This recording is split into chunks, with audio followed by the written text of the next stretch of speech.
Hai teman-teman, perkenalkan nama saya Nita.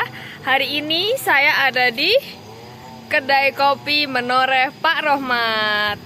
Jadi saya akan berbincang-bincang dengan Pak Rohmat dan mau berkeliling-keliling kedai kopi Pak Rohmat. Jadi ikutin kita.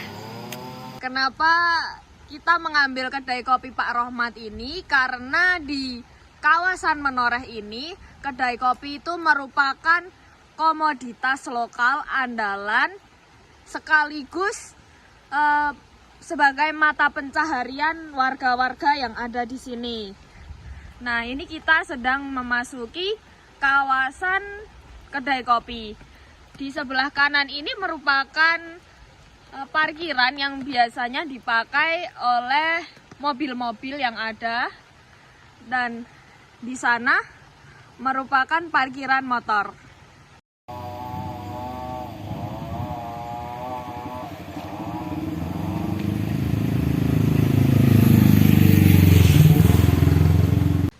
Nah, ini merupakan area tempat parkir motor.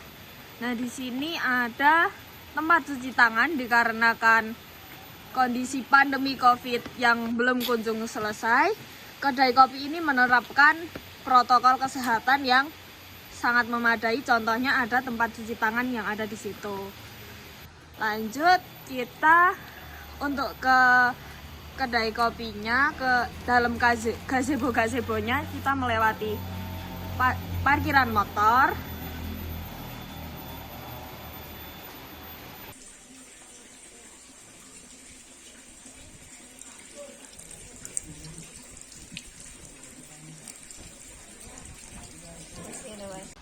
Nah, ini merupakan area yang biasanya digunakan pengunjung untuk menikmati kopi dan bercengkerama dengan rekan-rekannya.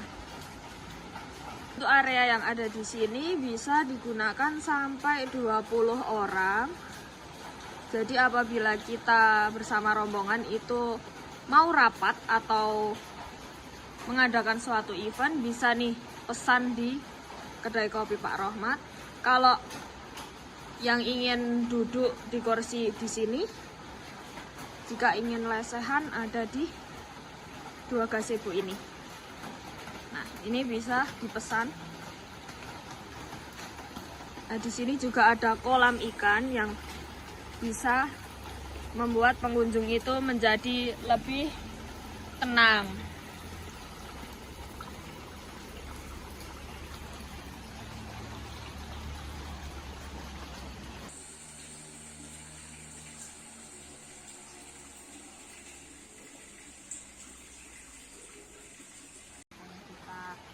Untuk fasilitas yang ada di kedai kopi ini, kita ada wifi, toilet, musola.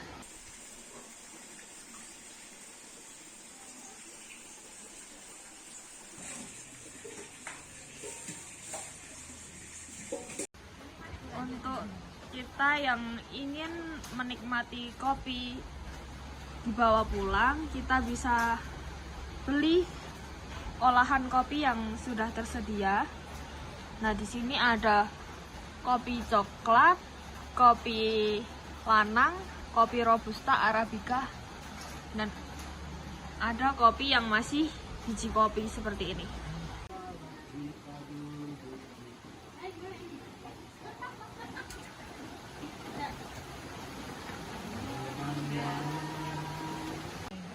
Nah, di atas ini ada dua gazebo yang biasanya digunakan lesehan.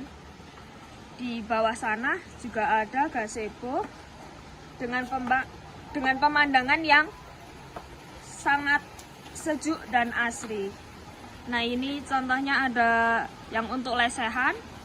Ini depannya langsung ada kolam dengan penghijauan yang sangat baik sekali. Nah, ini juga ada tempat lesehan.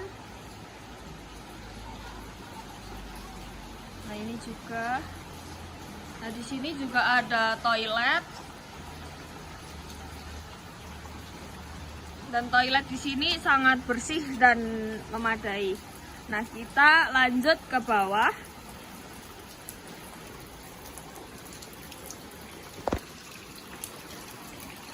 Di sini ada gazebo.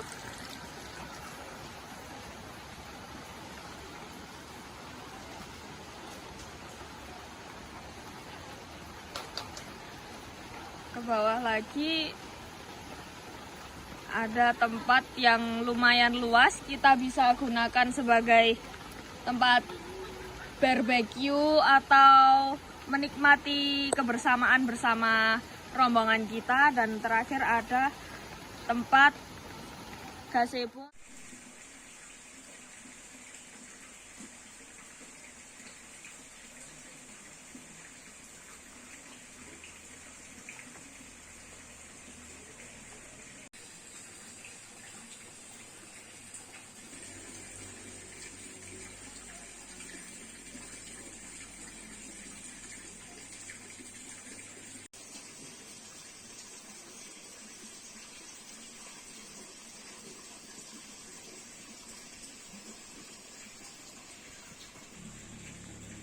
Jajal dulu ya.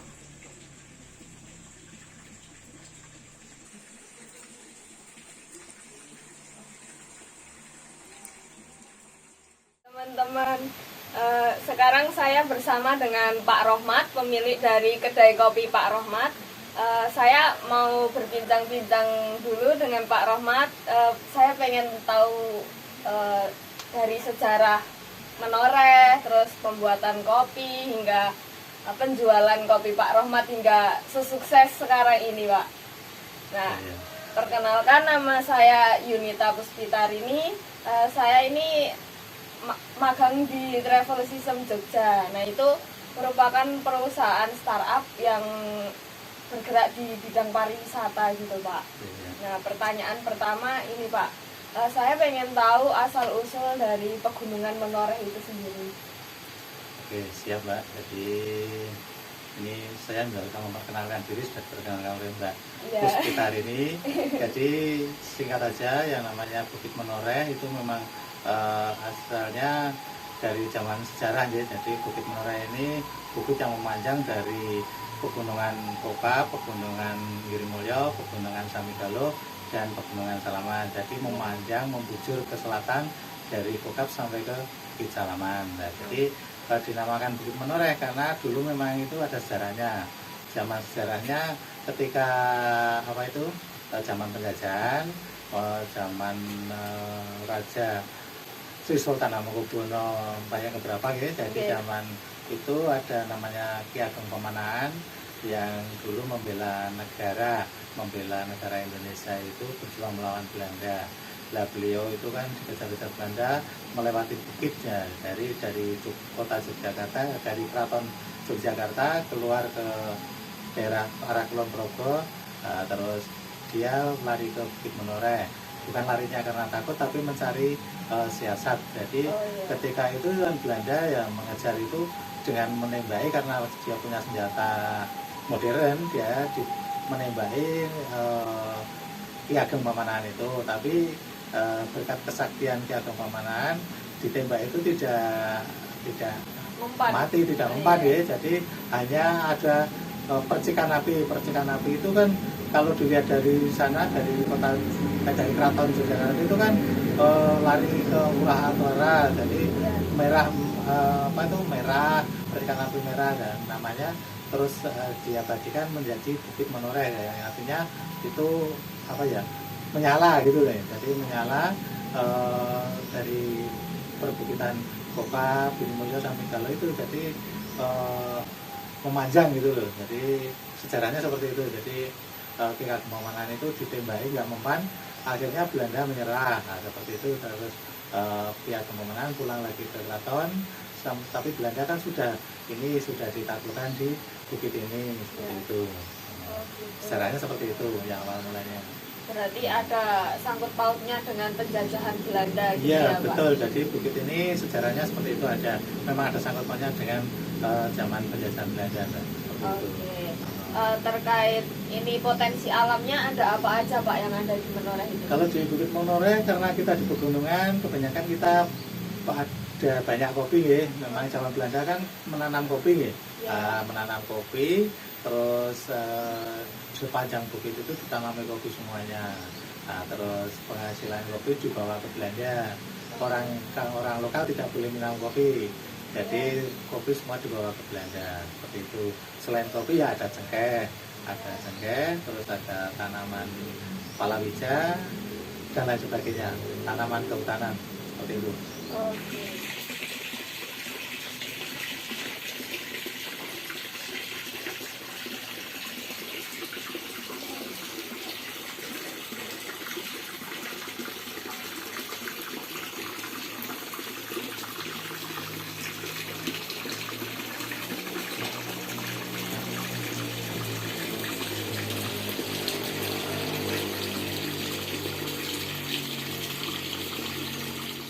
Oke, terkait kopi nih Pak, apa sih yang membedakan kopi di Pegunungan Menoreh dengan kopi di lainnya?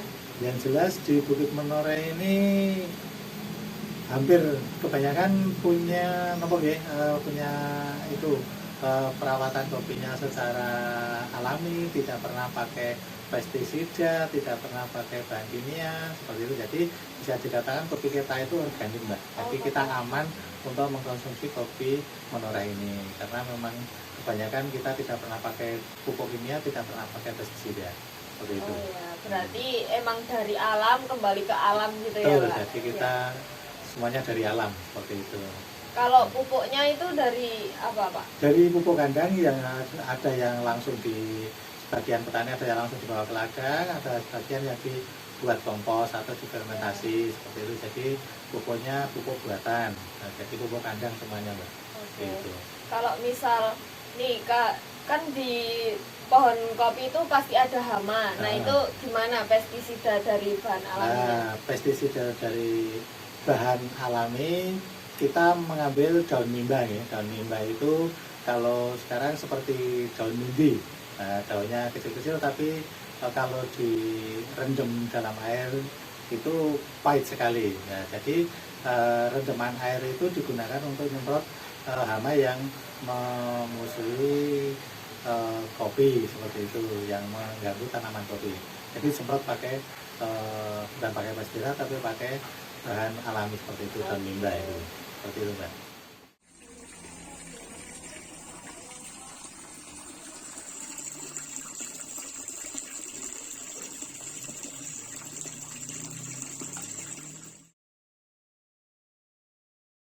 Nah, kenapa nih dulu Pak Rohmat kok berpikiran untuk membuka kedai kopi?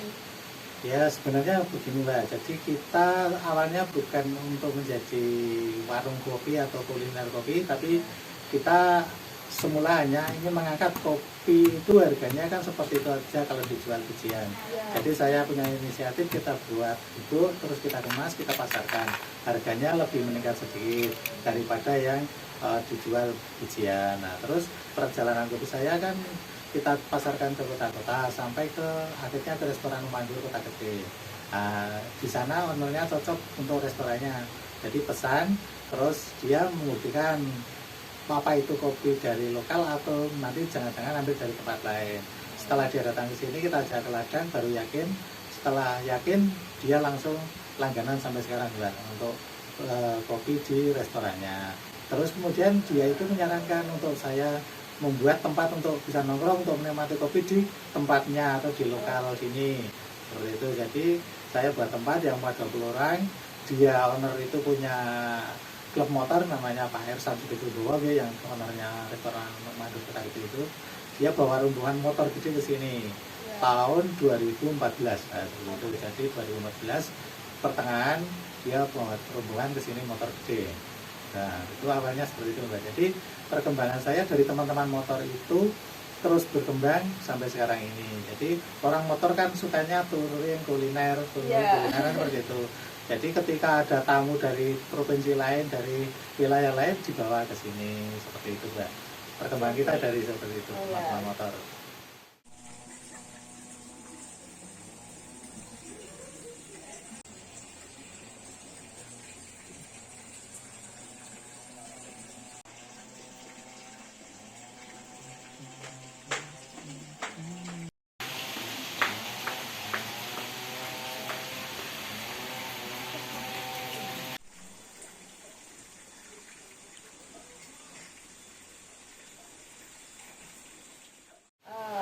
Kalau dari pengalaman Pak Rohmat itu pengetahuannya dari mana Pak? Apakah otodidak atau kursus atau gimana? Ya, sebenarnya kita menikmati kopi itu kan sudah zaman simbah-simbah ya. Oke. Jadi simbah kita buat kopi digoreng terus ditumbuk, diminum hampir tiap pagi seperti itu. Jadi kita sedikit dari ya sedikit banyak dari pelajaran apa itu simbah-simbah kita, Ya. bapak kita yang mengajarkan kalau minum kopi seperti ini, digoreng, ditumbuk, terus direbus seperti itu.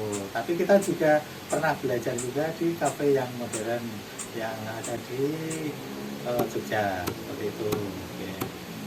Oke. Kan ini Pak, lihat dari medannya kan dikelilingi oleh kebun-kebun gitu. Nah, Iya. gimana strategi marketingnya Pak Rohmat sampai kopi ini tuh saya lihat nggak pernah sepi gitu loh Pak. Ya awalnya kita kan tadi dari teman-teman motor karena sosmed dulu kan belum gencar ya. Nah, teman-teman motor itu ya punya klub udah dibawa ke sini. Terus setelah itu juga Pak Eta tadi membawa dari sosial media, ada dari koran, dari Bernas, dari apa itu Minggu Pagi dan lain sebagainya. Nah itu dibawa ke sini. Jadi perkembangan awalnya itu ya dari sosial media seperti itu. Terus sekarang dibantu dengan sosmed, ada Instagram, ada Facebook, ada WhatsApp, ada mungkin story dan lain sebagainya. Tapi yang menjalankan semuanya anak saya gitu untuk sosial medianya. Jadi kita orang tuanya bisa mungkin pakai story atau nge-stop saja. Oh, iya. Seperti itu. Jadi pemasarannya dibantu anaknya. Iya betul. Pak Rohmat tinggal ini pengolahannya. Pengolahan, penyediaan bahan bakunya. Ya. Dan alhamdulillah kopi kita sudah online, banyak yang pesan dari luar daerah untuk dikirim seperti itu Mbak. Nah,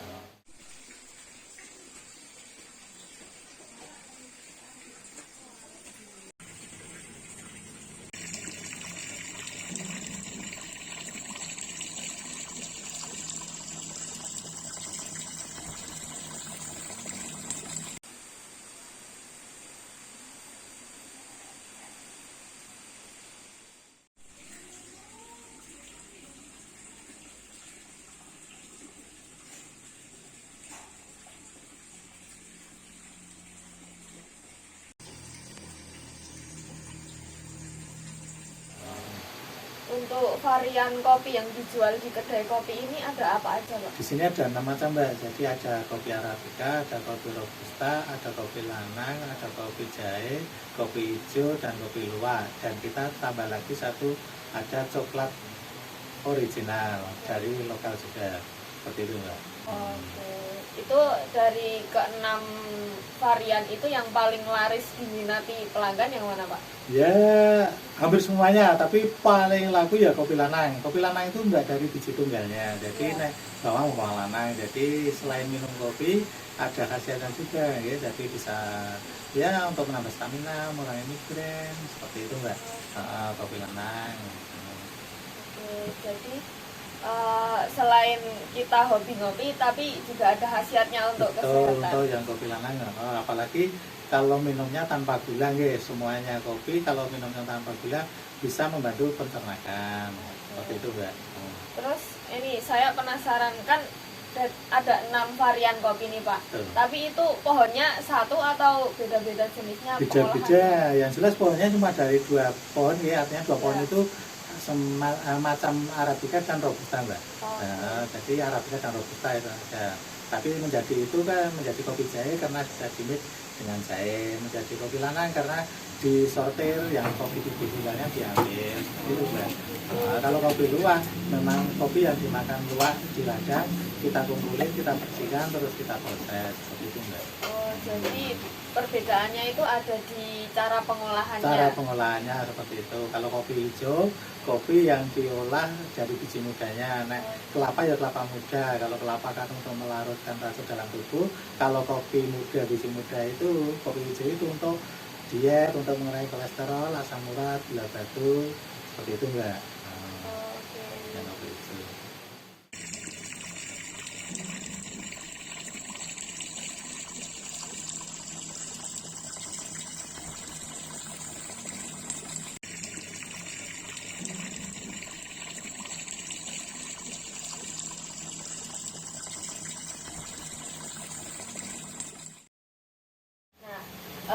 selain menjual kopi, di sini tuh ada menu apa aja Pak yang dijual? Jadi untuk minuman selain kopi kita ada teh, ada susu, ada jahe gula Jawa, ada coklat, seperti itu. Jadi bisa memesan yang di menu tidak ada, misalnya artinya seperti teh serai, teh jahe, teh susu. Di menu memang tidak ada, tapi tersedia bahannya ada di sini. Seperti itu Mbak untuk minuman. Terus untuk snacknya kita ada banyak ya, ada kacang rebus, ada ketela kukus atau ketela goreng, ada pisang goreng, ada mendoan, ada tahu isi, ada geblek, seperti itu Mbak. Jadi untuk snacknya bermacam-macam. Misalnya ada yang pesan jadah goreng, jadah tempe, itu bisa. Tapi untuk pesanan yang itu harus 1 hari atau 2 hari sebelum hariannya, itu bisa. Terus untuk yang makanan beratnya kita yang paling disuka ayam kampung ya, ayam kampung yang dikukus dan yang goreng, seperti itu. Terus ada lidah-lidah juga, ada ingkung ayam kampung, ingkung ayam kampung, semua terjangkau Mbak, harganya sangat murah karena memang lokal semuanya ya, jadi semuanya murah, seperti itu Mbak. Kalau boleh tahu itu harganya rentang dari berapa sampai berapa Pak? Kalau yang makanan dari harga 5.000 sampai harga yang mungkin untuk ingkung itu ya 200.000 sampai 250.000, nanti tergantung besar kecilnya ayam Mbak. Seperti itu. Berarti ini ya pelanggan bisa memesan atau request gitu ya? Bisa, jadi bisa memesan sebelum OTW. Misalnya mau pesan ingkung, itu lebih bagus ketika mau OTW pesan. Jadi di sini tidak menunggu terlalu lama. Karena semua yang disajikan di sini semuanya fresh Mbak. Jadi tidak seperti di rumah makan Padang semua sudah tersedia, itu tidak. Di sini harus masak dulu, baru nanti dikeluarkan, begitu Mbak. Itu tadi dari menunya. Terus untuk pelanggan itu biasanya yang kesini itu berwisata kemana aja Pak selain di kopi? Biasanya kalau untuk yang turis atau wisatawan lokal itu ya misalnya dari rumah di sini ngopi. Nah, mungkin sebelum sampai sini di bawah ada air terjun Curug Sidoarjo namanya ya. Itu biasanya pada mampir di situ, ciblon, terus nanti ke sini menikmati kopi. Setelah itu ada yang nanti dilanjut wisatanya ke Suralaya, ke Kebun Teh, ke Tembong Menoreh. Itu yang wisata lokal. Kalau yang wisata asing biasanya ya ada yang air terjun itu memang sudah biasa terkenal untuk wisatawan asing. Terus ke sini ngopi, terus dia ke Candi Borobudur, Candi Mendut, terus ada yang langsung ke Prambanan. Seperti itu untuk yang turis asingnya, misalnya seperti itu Mbak.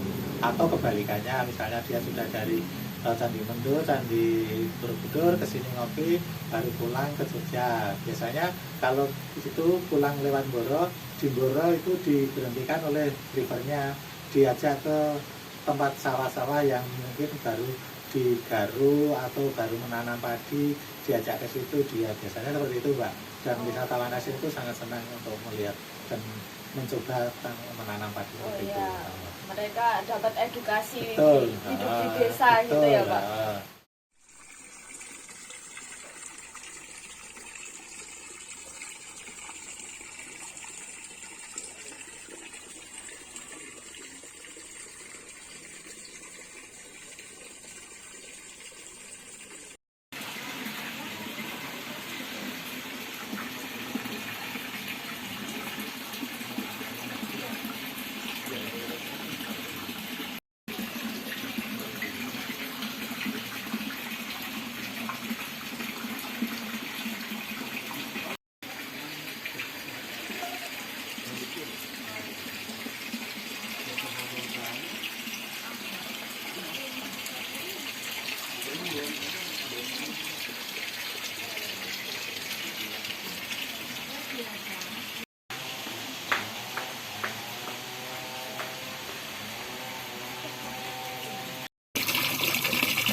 kopi ini wisatawan itu bisa apa aja Pak? Misal kayak melihat proses pembuatan atau gimana? Jadi untuk wisata untuk pengunjung yang misalnya pengen melihat proses ke pengolahan kopi bisa, terus ada yang melihat ke kebun juga bisa.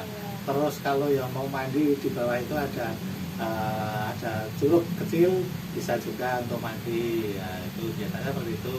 Terus nanti dibilas di sini di kamar mandi seperti itu Mbak.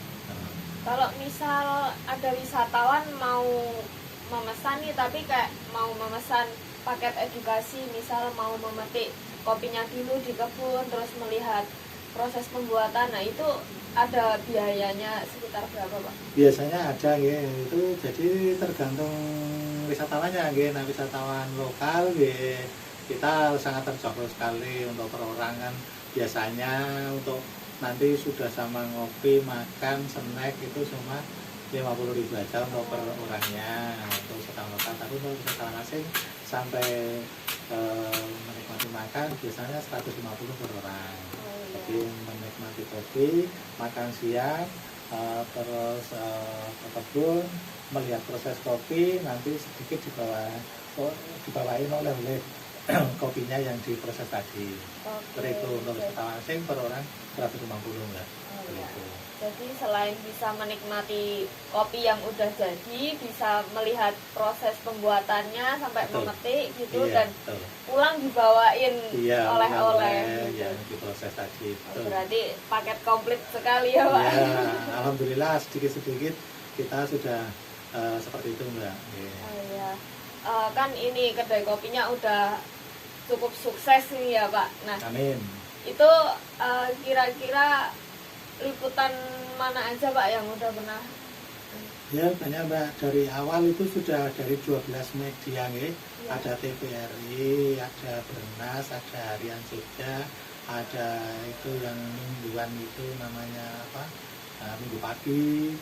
Nah, terus ada dari majalah Semarang, yang terakhir kemarin dari majalah Tempo Jakarta, itu meliput dari awal ya, dari kebun, cara bertanam, cara merawat, cara panen, terus cara pemrosesan itu, kemudian cara mengolah kopinya, sampai cara menyajikannya, sampai di situ. Oh ya, berarti itu bisa menjadi daya tarik dari kedai kopi ini ya Pak? Kan ya mungkin sekarang lebih seperti itu Mbak.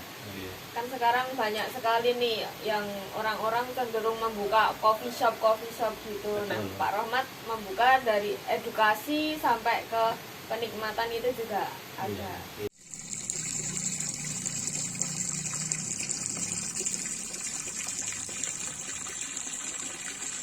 Iya. Mungkin sekian wawancara dari saya Pak. Apabila ada kesalahan kata mohon dimaafkan. Iya, sama-sama. Begitu pula kami, bila jawabannya kurang pas, kami juga mohon maaf nih, karena kita juga lagi belajar, masih belajar. Nah, seperti itu. Ya, makasih Pak. Maaf mengganggu. Ya, nggak apa-apa, sama-sama.